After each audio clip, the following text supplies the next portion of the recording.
وعلى آله Alhamdulillah, and welcome to our in regards to Ramadan. Seeing that Ramadan is only around the corner, it will be in our own benefit for us to go over some of the fiqh of Ramadan. In particular, and this by no means is something which is exhaustive. There is so much more to it, but we will go over at least the very bare minimum. I will also, inshallah, include a link below so that people can ask any questions that they have, and so on and so forth. So today what we will be primarily looking at is the type of fast. We were looking at the type of fast. We will look at what is qada, what is kafara, what is disliked, and what is allowed in the month of Ramadan. So number one, we have the obligatory fast. The type of fast, the first type of fast that we have is the obligatory type of fast. The obligatory type of fast, of course, is the fasting of the month of Ramadan. Also, the fasting which are qada, and the fast, so the fasting which you have to make up, and the kafara fast, the fast that you have to do expiation that you're doing. So when somebody is doing 60, etc. Secondly, we have the wajib or the mandatory fasting. The mandatory fasting, according to the scholars, are the fast which we are making, the broken up fast that we have done outside of Ramadan. So if we have made a nawafil and then we have broken it, it becomes the mandatory that we have to repeat it, or the fast that we are doing as a result of a broken promise, meaning we have broken a promise that we have made, or a vow that we have made. So we can also do, for example, and this has a place in the Sunnah, for example, say, Ya Rab, we make a vow that if I get such and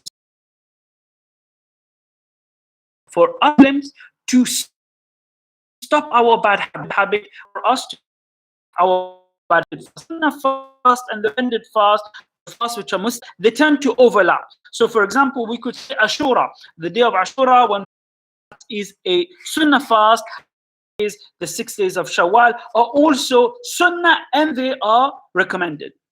Of course, we have voluntary fast which we can do, nawafil, and then we have we have fasts which are haram. There are some days which it is haram for us to fast, or it is makruh tahriman. So it is intensively, or it is intensely disliked. Meaning these days, for example, the day of Eid, we are not allowed to fast on the day of Eid, or on the days of the Ayyam al-Tashriq, the 3 days after the Eid prayer, we are not allowed to fast on those days. Secondly, and finally, we have fasts which are mildly disliked, meaning days that we shouldn't really fast on. And for example, this is if we single out the day of Friday, then we should not fast only on the day of Friday. If we want to fast, we fast the day before Friday, and the day after Friday. But if we are not allowed, or it's disliked to fast only on Friday, or to fast only on Saturday, according to some narrations. So we found that there is around 7 types of fast. So first of all, we have the obligatory fasting, we have the mandatory fasting, which are wajib, we have the sunnah, we have the mustahab fast, we have the voluntary fast, we have the dislike, the makruh tahriman, prohibitively dislike or haram fasting, and we have the mildly dislike. So there are 7 types of fast. Some people have merged the sunnah and they're recommended, but we get an idea of the fast. Our main concern today is really the fard of Ramadan. Rasulullah sallallahu alaihi wasallam is saying that there's 5 pillars of Islam, and one of them, of course, as we all know, is fasting. Now, there are 4 types of mufsidat. So 4 types of what happens when we break our fast. So the first type is that requires to make up, so we have to do it after, or what we will be referring to as qada, and as well as kafara. Kafara, literally, it means to cover up, meaning that you will have to do kafara, and kafara, it's usually 60 days continuously. The second type of mufsidat is the one that requires a makeup without expiation, meaning that you have to do qada, but you do not have to do kafara The fourth type is that it requires nothing, but it is disliked. So we will be looking at four things. First of all, we will be looking at the actions which breaks our fast, and it requires qada as well as kafara. The second type of fast, it will only require qada.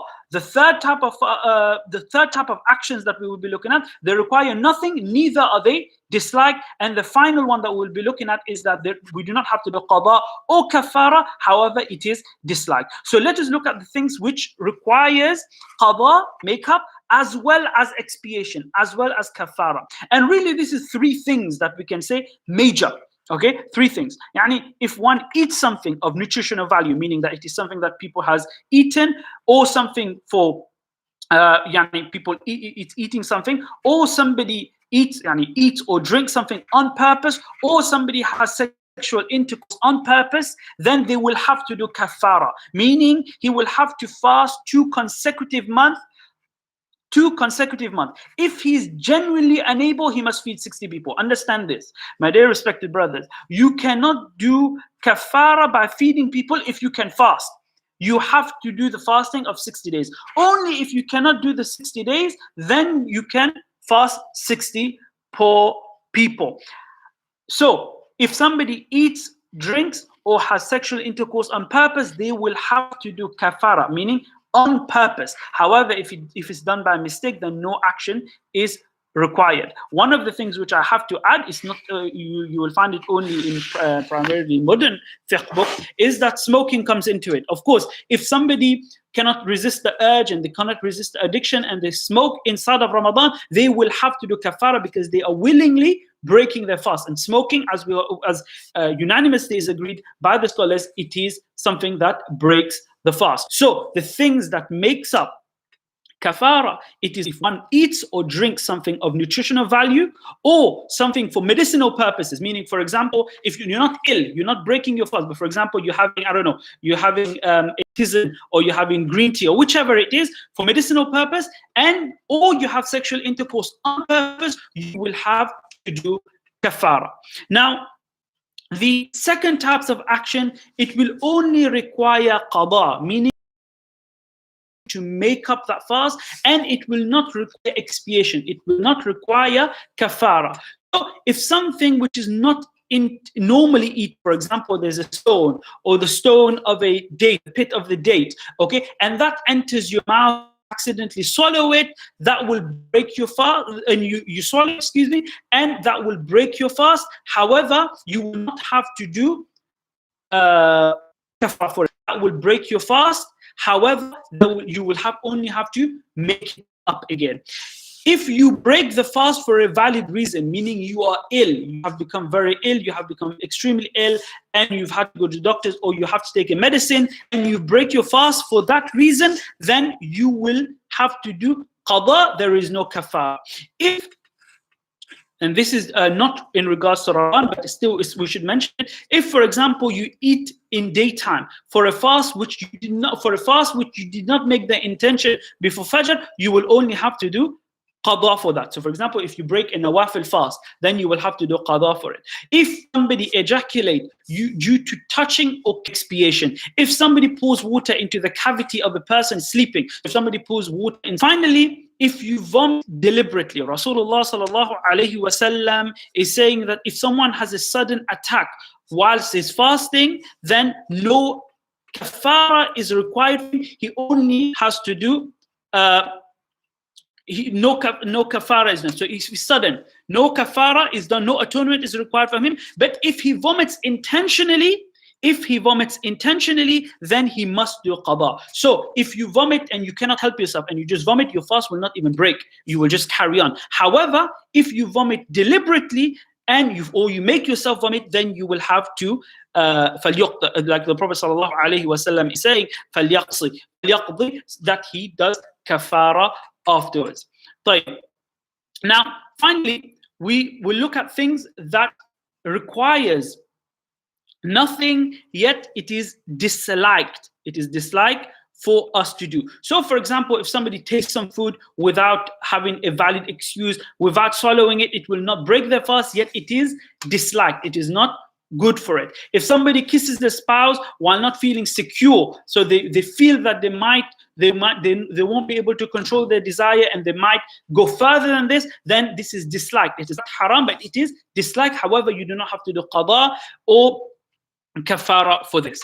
Finally, things which are not disliked, it is allowed and there is no qada which is required. If you eat or drink forgetfully, if you do not realize and you eat and you drink, your fast is not broken and you just carry on. If you taste the food for a valid reason without swallowing it, your fast can carry on without any reason. When I mean for a valid reason, and if you're feeding people and you want to taste it, you want to make sure that the food is good, you taste it, that's fine. Your fast will not be broken, but you have to be careful. Kissing someone's spouse is not broken. If you are sleeping and you have a wet dream, it will not break your fast. If you apply alcohol in your eyes, if you have an injection, and this is important, and I think for many of us right now, one of the ways which we will be able to return to normality, and we make dua that we can return to normality, is by having the vaccine, the coronavirus. If you have an injection, that will not break your fast. If you have the vaccine, that will not break your fast. Cupping, if you have cupping, that does not break your fast. But however, some people, I know it happened before, some people have cupping and they will faint. If you faint, that does break your fast. Similarly, using a miswak, that will not break your fast. So, all in all, today, the main things we were looking at, we looked at the types of fasting, we looked at what action requires qada as well as kafara, and I explained that kafara is to fast 60 days continuously, and if he's unable or she's unable, then they can feed 60 people. Then there are actions which only qada is needed, and then we looked at things which nothing is required, meaning you do not need qada, nor do you need kafara, however it is disliked. And then we looked at the things which are disliked, which are not disliked, and there is no qada, it is allowed and there is no qada, no kafara, for example, like eating and drinking forgetfully, etc. Inshallah, next week, bi'idhnillahi ta'ala, we will look at 3 things. We will look at the people who are exempt for fasting, we will look at i'tikaf, and we will look at zakat, inshallah. I will try to put down a link below. If people have any questions, I will answer those questions. I will go through the questions, and at the beginning of next week, we will go over for specific kind of question. I will send it. If you have a question and you want me to answer this question, however, you want to remain private, leave somewhere that I can contact you. It will not be discussed on the program, inshallah. وأقول ما سمعت إن الله وملائكته يصلون على النبي يا أيها الذين آمنوا صلوا عليه وسلموا تسليما اللهم صل على محمد وعلى آل محمد كما صليت على إبراهيم وعلى آل إبراهيم إنك حميد مجيد وآخر الدعوانا عن الحمد لله رب العالمين.